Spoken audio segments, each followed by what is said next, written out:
Welcome to the Ask About Asthma Pharmacy Webinar 2024. This is our second day of this year's series. The theme for this year is helping children and young people live their best lives. This is our 8th year in London and our 4th year nationally. And I'd just like to take the opportunity right now to thank Georgie, Chris, Jojo, Nina, and others who I'm afraid I don't know, who worked so tirelessly in the background to make all the podcasts, all the presentations, and everything come together. It seems to be getting bigger and better every year. So you're in for a real treat today. We have some excellent speakers that are pharmacists, and they're going to go through a whole series of talks.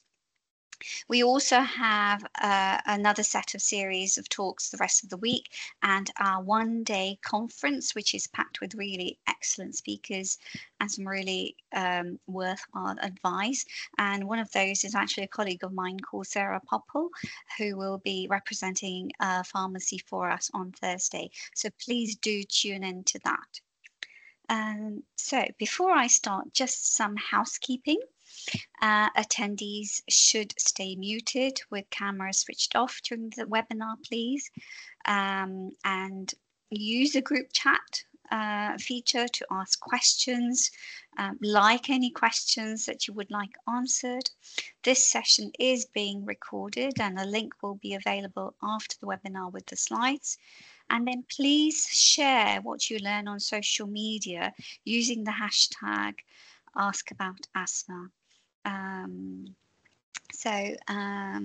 We move on. Sorry, I didn't introduce myself. I'm Sakeshi Makich. I'm a specialist respiratory pharmacist in paediatrics. I work at the Evelina London Children's Hospital and the Royal Brompton Hospital. I am the Pharmacy Asthma Group co-chair of the LALEG Group, which is the London Asthma Leadership and Implementation Group. And I share this role with Darush, who's going to be talking today. We're just swapping around the speakers as Darush needs to go to another meeting. We're very happy to have him come and talk to us all the way from Vienna today. So over to you, Darush. So we've got Darush, we've got Darush, we've got Merope, and we've got Shilpa, and they will all be introducing themselves and telling you what they actually do. Thank you. Over to you, Darush. Some of these chicken pieces. Thanks, Sakeshi. There's a bag for you and there's 2 bags for us. Can you see my screen okay? Yeah. Yes. Perfect. Okay. Thanks, Sakeshi, for that introduction. Yeah, I'm in Vienna, the European Respiratory Society, trying to upskill myself in all things respiratory. So I'm part of the Children and Young People's Asthma Network in Northwest London, and I've been involved in respiratory care for many years. But for children and young people's asthma, probably about 3 years now, and enjoying every moment of it. I think pharmacists can make a massive difference, and pharmacy teams can make a massive difference in all settings to children and young people with asthma. And today's talk, or this evening's talk, is going to be, for my part, is going to be around how we can use data to help keep our populations safe, because unfortunately people do die of asthma, and a lot of these deaths are preventable. And there are people who are living with day-to-day symptoms, morbidity, unfortunately, and people shouldn't have to live with asthma symptoms on a day-to-day basis, and nighttime as well. A lot of us will know what good asthma looks like, and we need to make sure that people can live well with good asthma. So Asthma Right Care is a social movement I've been involved with as well. And again, I think some of the tools which I'll share later on, alongside the data, we can do a lot around empowering parents and the children and young people, of course, and to use these resources. Now, I know as pharmacists, we're very interested in using looking at prescribing data, but there's other data that may be helpful to us. We might be thinking about patients who are being admitted to hospital. We want to have resources for people that where English may not be their first, for example, their first language. We may be trying to target populations where their where deprivation index is quite high, because unfortunately the most deprived in our society who are struggling to make ends meet, asthma outcomes seem to be a lot worse. Just with regards to prescribing, I think a lot of us are familiar with the and we use patient medication records in community pharmacy, and we use in GP practice. Of course, we use data as well, and in hospital settings. And we know that, and we've known probably for a long time that over reliance of the short-acting beta-2 agonist is one of the risk factors. And at the moment, we look at patients maybe using 6 or more 200 puff canisters as being a big risk factor. But actually, we should even think about 3 or more canisters being a risk factor, because there's some good evidence and data that shows your risk of hospitalization and exacerbations is increased. Patients may treat asthma acutely. They might not see it as a chronic long-term condition. And the use of preventative treatment, the inhaled corticosteroids, and maybe a poor understanding of actually regular use, how important that is to keep the inflammatory mediators at bay, is something that we need to be thinking about. So again, data can help us. You may be identifying patients who are on regular courses of oral steroids, may have had regular A&E visits. And of course, the impact it has on families' lives and days off school, etc., is huge. This is just something that us in community pharmacy. My background is community pharmacy, and whenever we're looking at patient medication records, or if we're on EMIS or System 1, for example, we may see things like this. And this is just an example of how a patient has been prescribed or issued 28 SABAs in the last 12 months. And that to me is just a complete alarm, and it makes me very uncomfortable to know this happens. And I think the more all of us realize that this shouldn't be the case, and people do die of asthma, and this is one of the risk factors, I think a lot of us will feel that discomfort when we see records like this. So the data that we've got at the moment, there's various sources we can go to. Open prescribing is open to everybody, and what this shows is at a population level. You can go to the primary care network, you can go down to practice level, and you can see how many prescriptions or quantity of SABA or short-acting beta-2 agonists have been prescribed. The only issue with this is actually looking at not only children and young people, but it looks at adult data, and it looks at also patients with COPD. But it's a good metric for you to have a look at, because you can get an understanding of your trend across your practice or PCN and hopefully and you can see it compared to the national average, which is the sort of blue dotted line. And this shows us in, for example, in Northwest London ICB, the trend is going in the right direction, which is good news.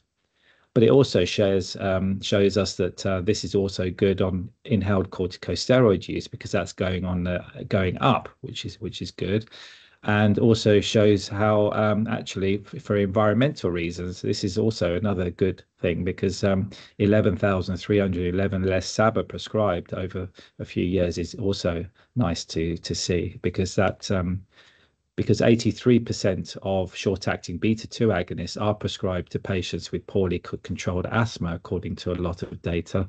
So we can do good for the environment as well if we're having well-controlled asthma patients.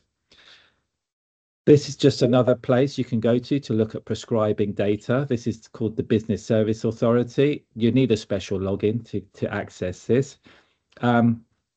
But this again looks at prescribing, and some of the times I get asked questions, well, if maybe prescribed, but how about those that have been dispensed? Because actually a lot of patients may not be picking up those prescriptions from the community pharmacy. So this just shows, for example, across Northwest London, the percentage of patients who are getting 6 or more SABA over a 12-month period. So this is again useful data to look at, but doesn't give us the full picture.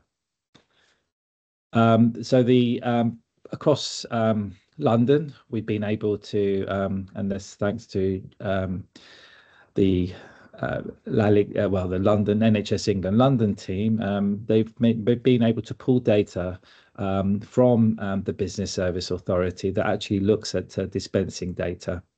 We've hidden the different ICBs, the integrated care boards across London, just to sort of give some anonymize it a bit, but it just goes to show that again around SABAs, actually inhalers dispensed between 5 to 24-year-olds, we can see that the trend has improved since 2019 to 2020 to 2022 to 2023, and that's good news to see.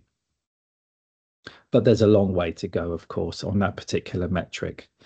And across Northwest London, I can look at the different boroughs and see what intervention has already taken place, and maybe look at some of the other boroughs where maybe a greater intervention needs to take place. And this measures it per 100,000 population. So again, we could do some more targeted work to see which populations may be at the highest risk of future asthma attacks. This is again from NHS England, the dispensing data, which pulls again data from Business Service Authority, but it's really good because it includes inhaled corticosteroid data as well, and also draws in information around deprivation index, and also age. No, sorry, no. Just watch. It's very boring. I hope it's not too boring. So this is the Core 20+5. I'm sorry, I'm just explaining to my 2-year-old. It's not boring to me at all. So sorry. That's fine. Don't worry. That's okay. Data is not always the most riveting thing, but it can, of course, help us when it comes to doing some targeted work. This is looking at what some of the priorities, which I think are absolutely core to what we're doing here, and we know that the most deprived 20% of the national population, unfortunately, are suffering with a lot of the worst outcomes and symptoms. Good news is the asthma is one of the long-term conditions that's being prioritized. So we really want to address things like that over-reliance on the emergency inhaler, but also, of course, decrease the number of asthma attacks. So what's nice about this data, and you do need to get special login, we could look at the London region, for example, per 100,000. And I can look, for example, if I was looking at the London region, I'd see that, for example, ages, you can see across the ages of 2 all the way up to 24, there's patients who are at very high risk. This is actually giving different colors, and the ones that are black actually are very, very high risk. And I'll talk about what does that mean, very high risk dispensing in a moment. And it also shows that the index of multiple deprivation, you can see that on the right, it shows that the quintile 1 and 2, which are the most deprived in our population, unfortunately, this is where the very high risk prescribing is taking place. So this bit can get a little bit boring, but when you delve into it and you start beginning to see and paint a picture and start to see these are real humans who are experiencing very dangerous prescribing and picking up the medicine, because this is dispensing data. These are patients in the last 12 months that may have picked up one inhaled corticosteroid to last them 12 months, and they may have had 12 or more short-acting beta-2 agonists in the 12 months. This isn't good at all. This is scary to me. And But of course, we can look at red and amber and blue, which are high risk, medium risk, and lowest risk. But our first priority might be to do some quality improvement work and identifying those very high risk patients. These are children and young people. Now, if I looked at across London and I wanted to identify these high risk patients, I will want to look at Northwest London because that's where I'm based. And I will then see that in the last 12 months, the patients that have been under dispensed inhaled corticosteroids, that is, they've only picked up one, been dispensed one in the last 12 months, there's 8,796 children and young people that have picked up one in the last 12 months. So that could be some targeted work. And then we can break it down into and go down to PCN level and practice level. This might be my first priority, though, if I was to look at this data, is to find out actually how many patients are getting not only one inhaled corticosteroid to last them 12 months, but also getting 12 short-acting beta-2 agonists, getting both. And they're aged 2 to 5, 6 to 10, 11 to 15, and 16 to 19, and 2024. There's 36 patients across all of Northwest London. They're getting both. This is really alarming. So these might be the first 36 patients that I'll be thinking, let's try and do a real targeted search on who these patients are, because they are individuals and they are emergency risk. So, and we know that short-acting beta-2 agonists are being used a lot. And some people think that's what treats the asthma, but it doesn't treat the underlying cause. And it actually trains the brain to think it's a main inhaler because you get immediate relief. So potentially, are these patients that can be invited in, and some education can be done. I can find out at PCN level who are the highest, when it comes to the very high risk dispensing data. I can also see the 11 to 15-year-olds are the highest when it comes to quantity of patients. So that could be when you're thinking of licensed treatments, things like budesonide and formoterol as or their ICS formoterol as a anti-inflammatory reliever or maintenance and reliever therapy. These are options in 12 years and above. So that could be some targeted work. And I know there's been some areas that have actually done some really great work around you reducing SABA over-reliance and improving adherence to preventative treatment. And we can also praise that PCN on the efforts that have been done. So just to finish up on my section, it's just to highlight that we need to involve the whole pharmacy workforce, not just at PCN level and working in practices, but community pharmacies also would need to use the tools like awareness around the SABA slide rule, we call this, knowing that a patient who has 6 canisters a year is getting 600 to 1,200 puffs in a 12-month period, and that's so many breathless moments. We can use lung tubes and various other things to educate patients on where the inhaled treatments work. We can also use some of the asthma right care tools like the question and challenge cards to educate patients on the importance of regular use of preventative treatment and how that can treat the underlying inflammation. And just the last slide, and having air quality data, gender, age, social deprivation indices, not only the prescribing data and dispensing data, all of this, to me, we can actually see, I feel we can almost see the individual's face, and they need help, and we need to be there for them. That's my slide. Well, that was a really excellent tour of big data and what we can do with this data. It's really, really useful. We have a couple of questions, actually. Can anyone access EPAC data? How can pharmacists go about getting this type of data to help improve the care for children and young people? Yeah, so I think with EPACT, you can go on there. You can email them and ask for register and get special login to get access to it. The only thing with EPAC data, it just gives you all ages. It doesn't break it down into children and young people. And that's why, for example, the NHS England London team, Georgie Christie, JJ, etc., have done an amazing job with pulling that data across from EPACT or Business Service Authority. So there's ways and means you can get that data. It's available, but you have to do a bit of further digging. Yes, it's very, very useful to get to that age. I know, and I think it's really great. What do you think the ICBs that have reduced their SABA use have done differently compared to others? You know, they've reduced it a lot more than the others. What do you think? What do you think has been introduced to do that? Yeah, I think over the years there have been some prescribing incentive schemes that some ICBs have introduced.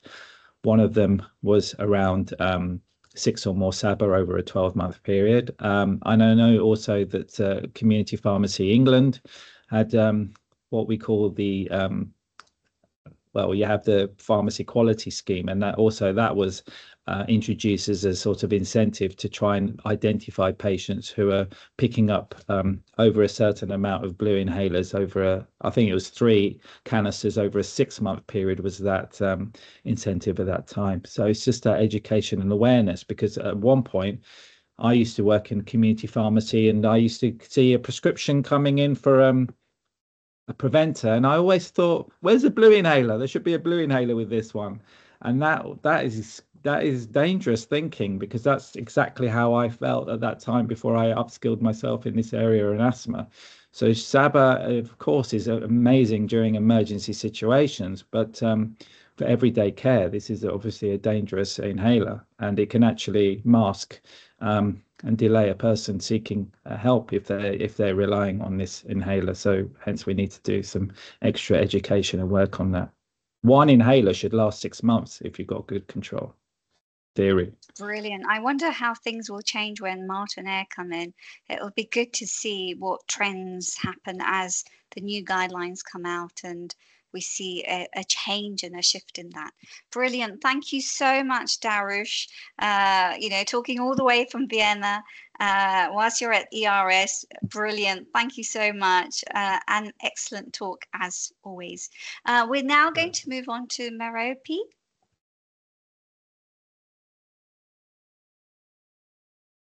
Hello. Thanks for inviting me tonight. I'll just share my slides and let me know if you can see them.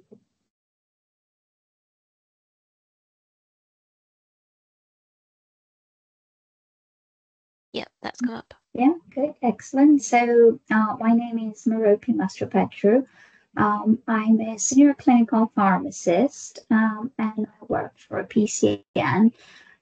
So today I'm going to present you a children and young people asthma service that I have been leading over the last year or so. And a lot of this links very nicely with what Daru said about doing targeted work and finding those who are at increased risk of getting an asthma attack. I'm based in Feltham and Benford PCN, and this is a PCN in Hounslow as part of Northwest London.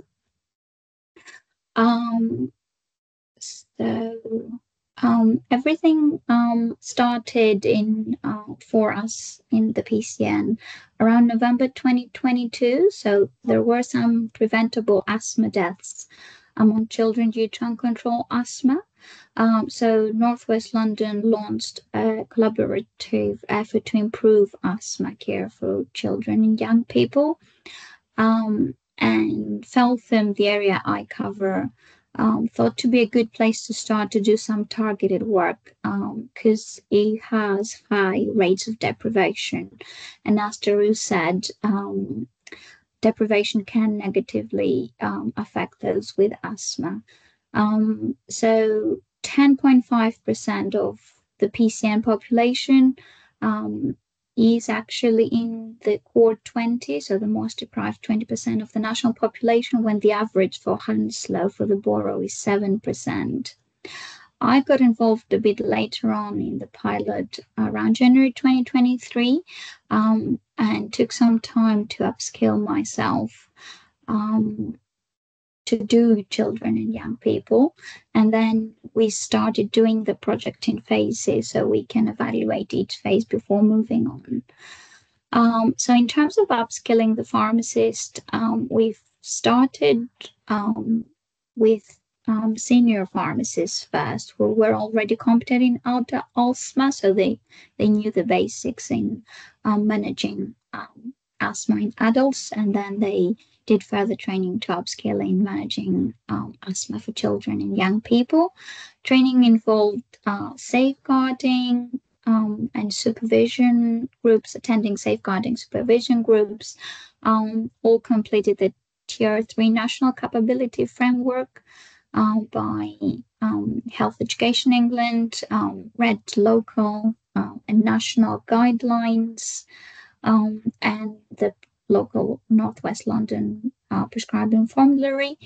And in the end, there was a joint clinic and a competency sign-off towards the end.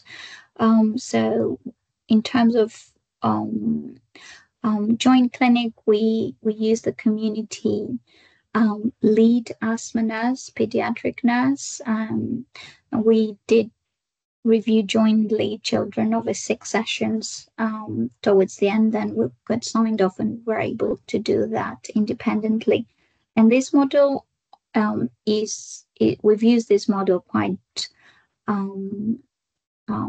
similarly before. For example, when we were upskilling pharmacists for diabetes, when they do joint clinics with diabetes specialists now. So we use a similar model to upskill the pharmacists for the children and young people's asthma.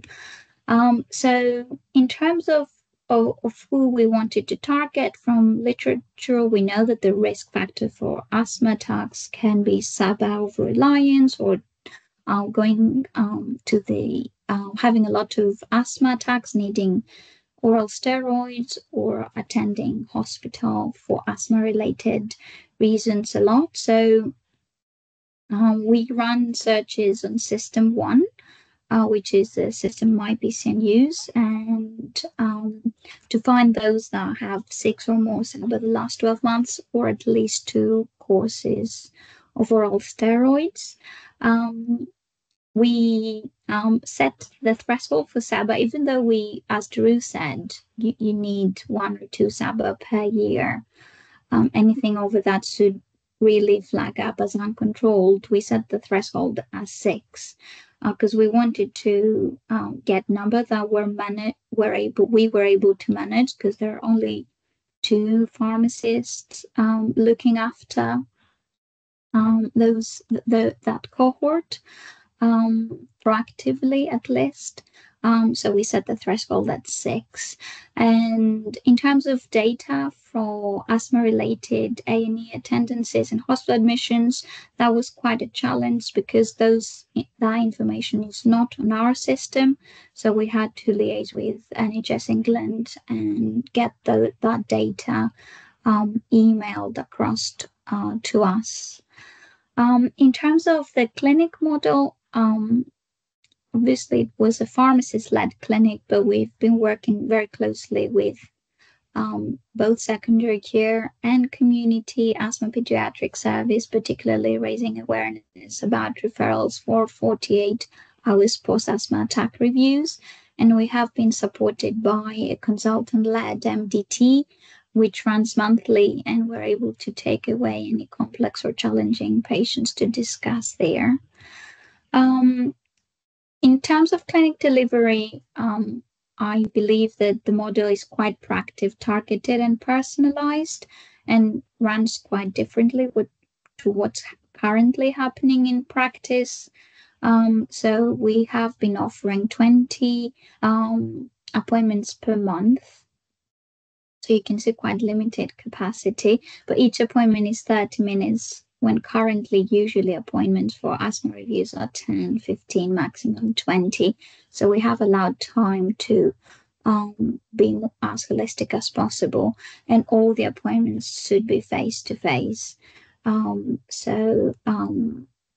We can see the child and assess inhaler technique, etc.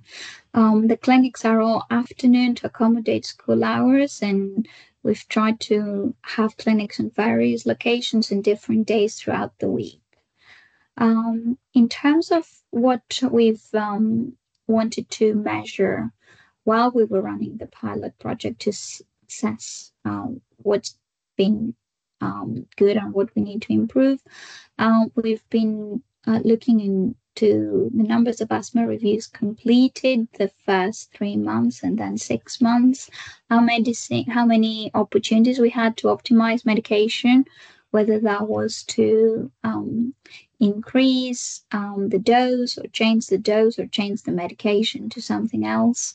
We are looking in the number of SABA and the number of oral steroids prescribed 12 months after the review in the pharmacist-led clinic, and also the number of hospital attendances 12 months after the review.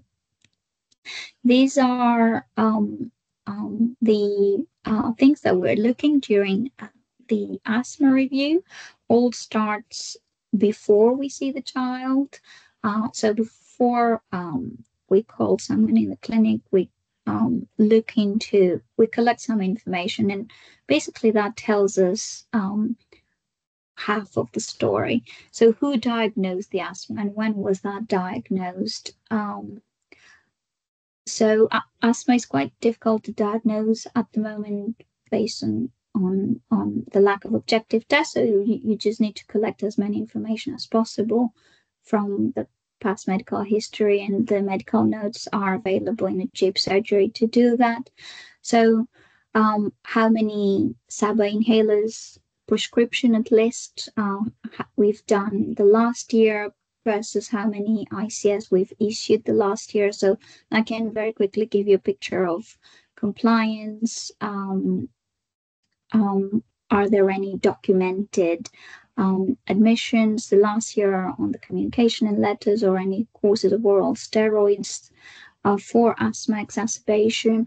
Is there any secondary care input? Are there any letters in the past that the child was seen by a specialist?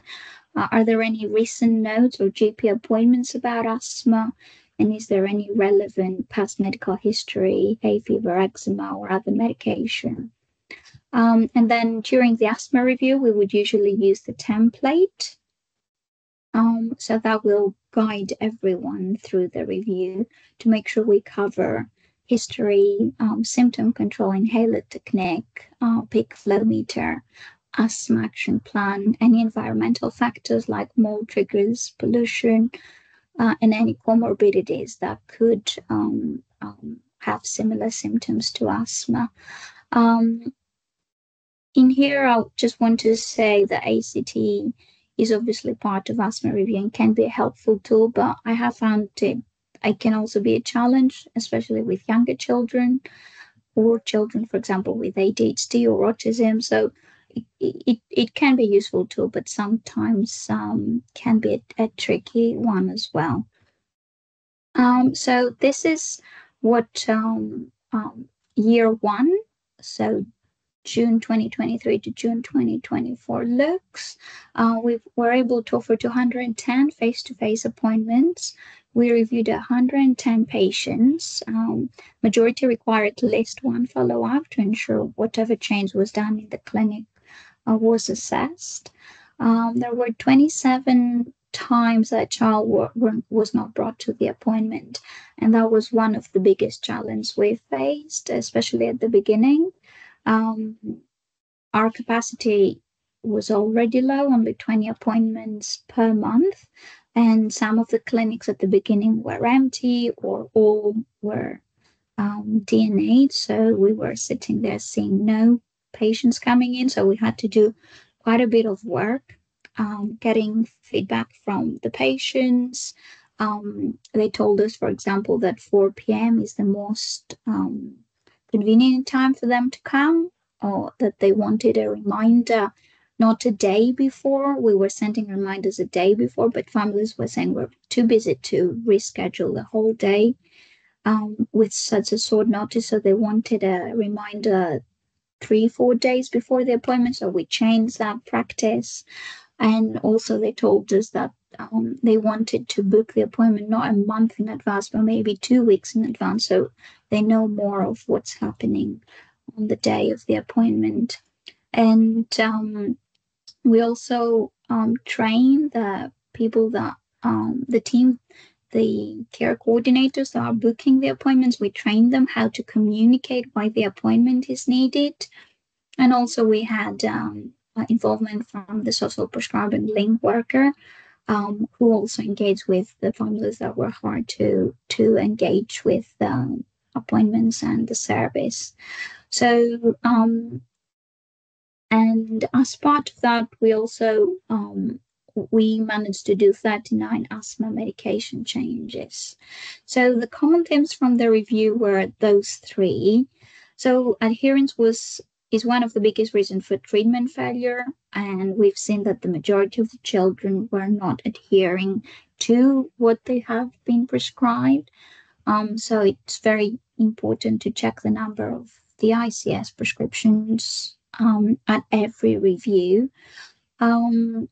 Considering the red flags, so SABA prescription, steroid courses, hospital admissions, if a child has been well today at the review, but they have a lot of red flags over the last few months, we might need to change the threshold of how we will treat them or how often we will review them. And the spacer, the majority of children had the wrong spacer. Either it wasn't age appropriate, wasn't cleaned or replaced regularly.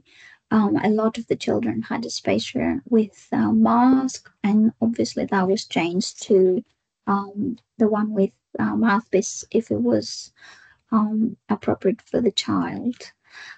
So clinical data from phase 1. So those were the 3 months, June 2023 to August 2023. So we've done phase 1 because we're only a year after at the moment. So we reviewed 18 patients, and these are the numbers in terms of SABA prescription, steroid courses, and A&E attendances. And it's quite good to see that there is quite a significant reduction in SABA use 12 months after the review, which obviously links to reduced symptoms and also better quality of life, but also aligns with the drive to reduce the environmental impact of the asthma care and the inhalers. And also there was a significant reduction in the need for steroid courses and asthma-related A&E attendances. We have calculated that the cost of the service per young person seen is £51, which obviously is very cost effective compared to how much an A&E admission costs. All this, of course, is part of collaborative working, even though there is a pharmacist was leading the service. We couldn't have done the work without everyone else involved in the care of asthma. So we've worked with teams within the PCN and also Barrow. We've discussed patients in the MDT. We've liaised with secondary care to expedite appointments. We've supported GPs with management, but also GP supported us with coding, people diagnosing people. We had linked and signposted patients to other services, for example, Healthy Hounslow or Hounslow Youth Counselling if there was the need. Care coordinators played a vital role to book all these patients at the right location. Social prescribing link workers as well. I'll say a bit more about them on the next slide. Community pediatric asthma nurse got involved in doing the 48 hours post-asthma exacerbation reviews. So and of course patients giving feedback. So primary, secondary care, and different teams across the borough were able to help with the project. In terms of social prescribing link workers, they did support those. So there was a process that if someone doesn't attend at least 2 appointments, then the social prescribing link worker will contact the family to offer support. They engaged with 12 families, and all children attended after after that intervention. And they have also supported 3 families with housing and environmental factors, either contacting the council or providing support for the landlord, how to contact the private landlords. So apart from doing the reviews, being in the clinic, seeing the children, we've been running educational session in schools, creating links with secondary care, community care. There was some involvement from the council towards having more asthma-friendly schools in the area. We are continuing. We will need to move to the next speaker. Oh, do you want sorry. to round up? Yeah, no, that's my last slide. I just wanted to say that I think this is it has great impact at the moment. It can be easily replicated to any PCN, as they all have quite good established pharmacy teams, care coordinators, and social prescribers. Thank you. Thank you, Maropi. We're going to move straight on to Shilpa. Sorry. No problem at all. Hi, everybody. I'm Shilpa. I am a community pharmacist by background for about 25 years now, and I am the CEO of Community Pharmacy North East London, and we represent 375 pharmacies across North East London. So I suppose I just want to talk to you today about what community pharmacy can do if we think out of the box in terms of locally commissioned services. And it was probably about 2 years ago that I was in a meeting where we were talking about asthma, we were talking about the carbon footprint of inhalers, and the question came up around, could pharmacy give out leaflets and posters? And for those of you that work in community pharmacy, we know that often leaflets get left on the side for people to take, or actually, when we work in areas like North East London, health inequalities are such that some people might not be able to read the posters, fully understand the information on them. And so actually we know that posters and leaflets aren't as good as having that conversation with people. So at the time I suggested to them that, actually what we would rather do is, really sit down with the patient and really talk to them. They didn't have funding at the time within our ICB, but then they put a bid into DEFRA and managed to get some funding. So they came back to us and asked us what we would like to do. So in North East London, 10 boroughs in the UK have the highest numbers of deaths related to air pollution, and 7 of those are in North East London. And so Newham is the borough that managed to get this funding. Newham has the highest proportion of high-risk asthma patients in North East London.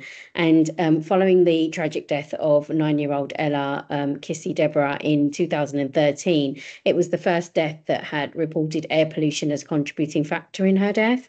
And it was added to her death certificate. So it was really important that we did something about this to really help children. So the service that we developed alongside the lead GP, Dr. Rachel Parker, and some DEFRA colleagues and other colleagues within the ICB was around really working with children under 18 and looking at overprescribing of inhalers, and looking at the top 6 surgeries within our area as well that were prescribing high numbers of inhalers, and thinking about what could we do with those people. So we had 13 pharmacies signed up to the service, and we wanted to make it both a walk-in and referral, because actually we know that many people get repeats month after month and might not actually even see their GP apart from when they have their annual asthma review.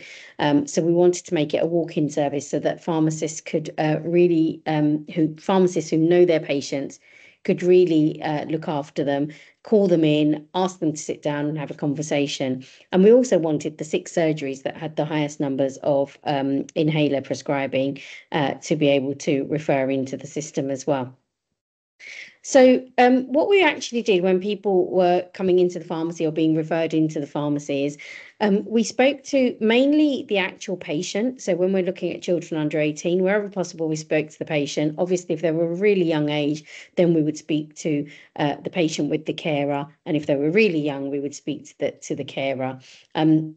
And it was just about educating people on how to use their inhalers, how to make sure that they had inhalers where they needed them. I think I've seen on the chat around people not having the right spacer devices, and I've also seen around having inhalers in schools.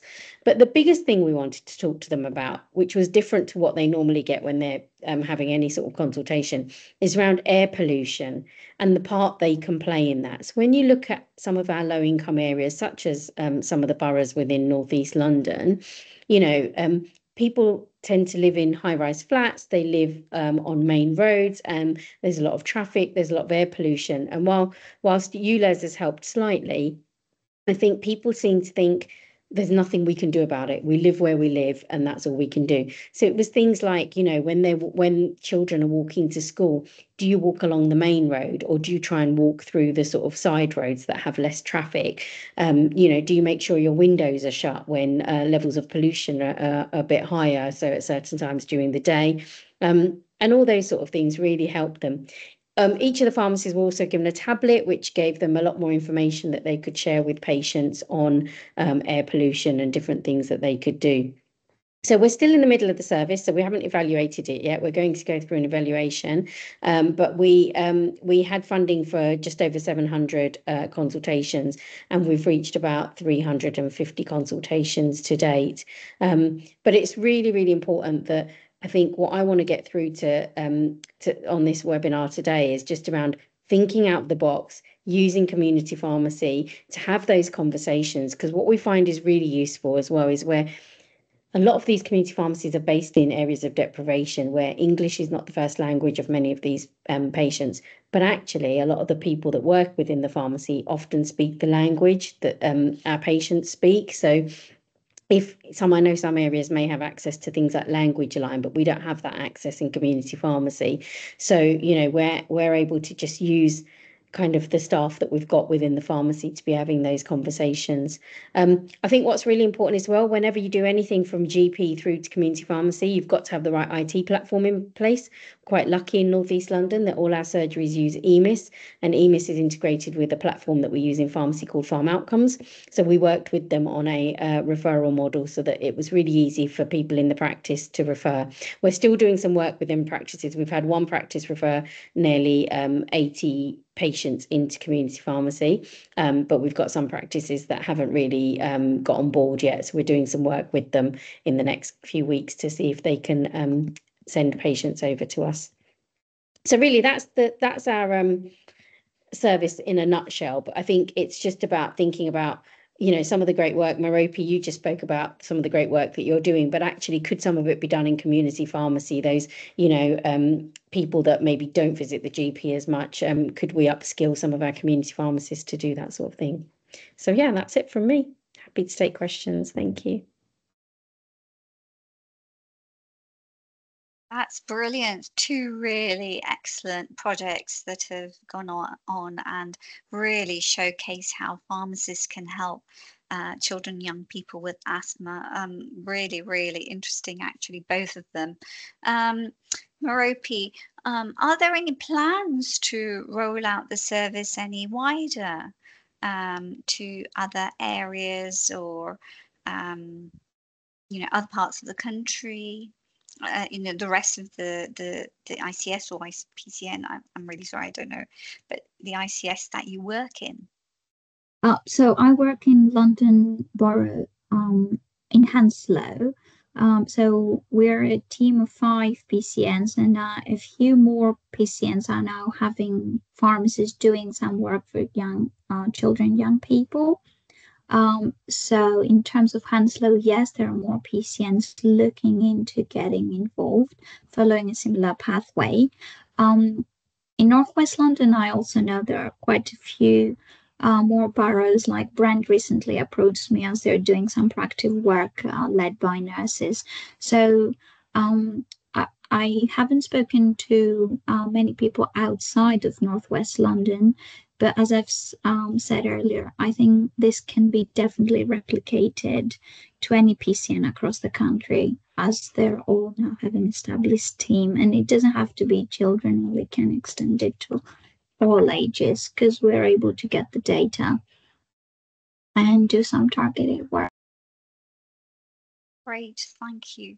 And Shilpa, what was the biggest challenge you experienced as part of this pilot? I mean, it's quite unusual for pharmacists to actually talk about air pollution, you know, and that's quite a good thing actually, because even sometimes consultants and GPs don't address it. So it's a really good a place. So what were the challenges that you actually faced in your pilot? Did you have any issues with GPs? Were GPs fully engaged with what you were doing?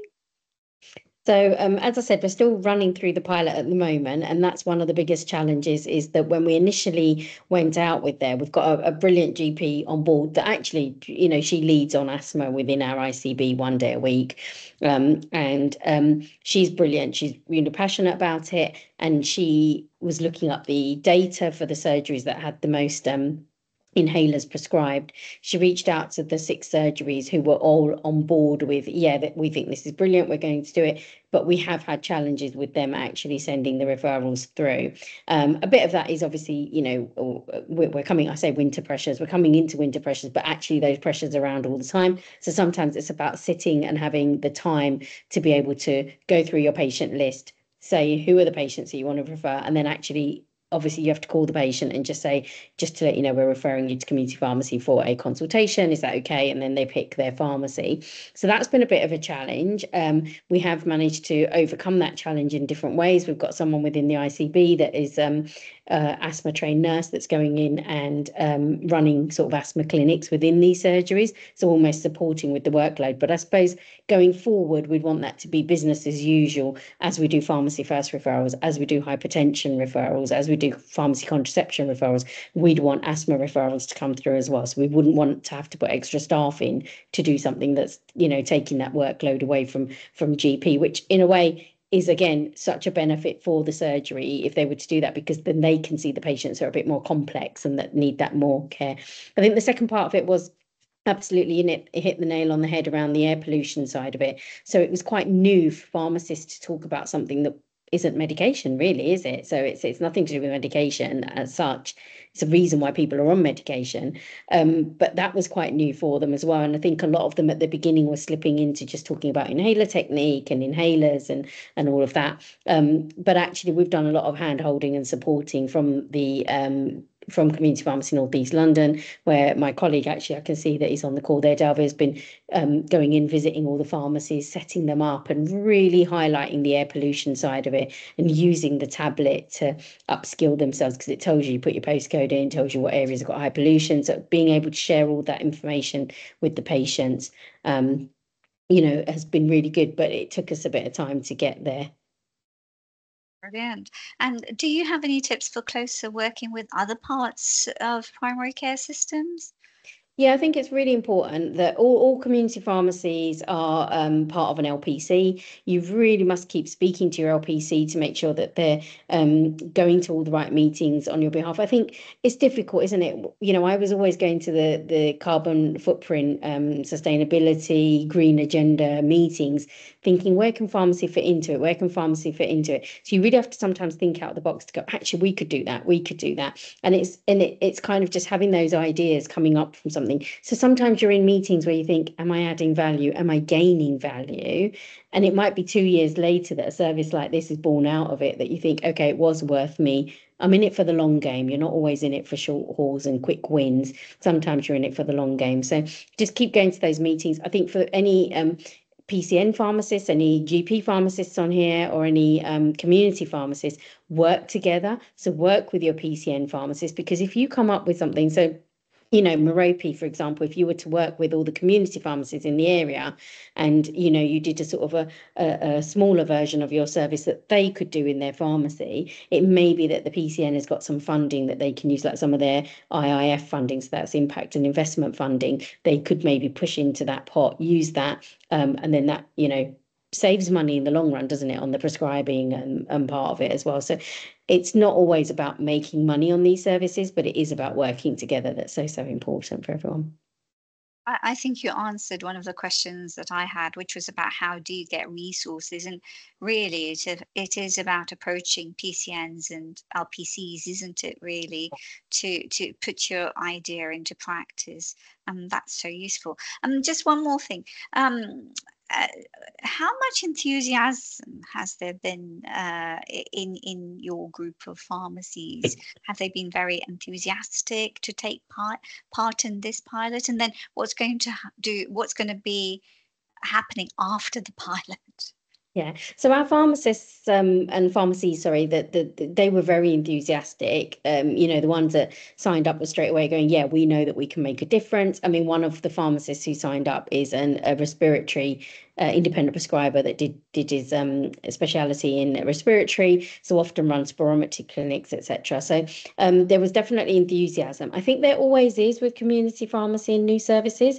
It's about keeping that momentum, because what happens is you get enthusiastic about something, but then we get like, oh, prepare for COVID vaccines, prepare for flu vaccines. So it's just about us bringing them back to basics and, you know, trying to, for example, we're using the month of August to say it is a bit quieter in community pharmacy. Maybe you could do this instead. The plan is, so we're having this evaluated. So we're sending out patient surveys, sending out pharmacy surveys, and hopefully if we can get a bit of funding to evaluate it into a proper write-up, then we'd like to ideally share that with our ICB, who, you know, so that they can consider rolling it out to the other boroughs, because there's 7 boroughs, we're only doing it in 1. So could they roll it out? So far it's been quite positive in terms of the feedback. So hopefully we'll be able to. And then I think after that is actually, how does our ICB share that with other ICBs? So we're sharing it with you guys today, that if other people hear about it, they may come along. So I've had people come to me to say, can we have a conversation in North Central London, etc. So anything I can do to help this happen in another area, I'm happy to do. So we're hoping it'll be rolled out across North East London, and then potentially it'd be great if it ever got rolled out across London. That's brilliant. Sounds really exciting. 2 really excellent talks, and the third, of course, with Darush as well. Thank you so much for sharing your work, for the innovation that you've done. It's really excellent to see such good practices going on in different sort of parts of the integrated care systems. You know, I'm really proud of the work that you guys are doing, you know, that we're all doing as pharmacists, actually. And I just want to remind you about Thursday's one-day conference, and my colleague, as I said, who is also on the call, Sarah Popple, is going to talk about how pharmacists can make an impact in asthma care, as has been demonstrated by our pharmacists today. We'd also like your feedback, and there's a form in the chat.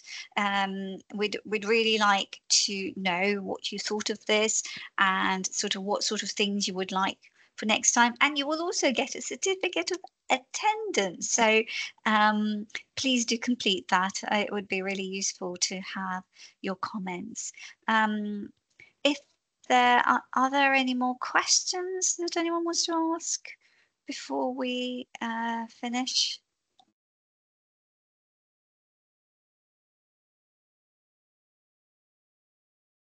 No? Okay, so I just want to say thank you to the whole team that's helped to organize this. Thank you to the speakers, and look forward to seeing you all for the rest of the week for all the different conferences and the talks that are going to be on. Thank you so much.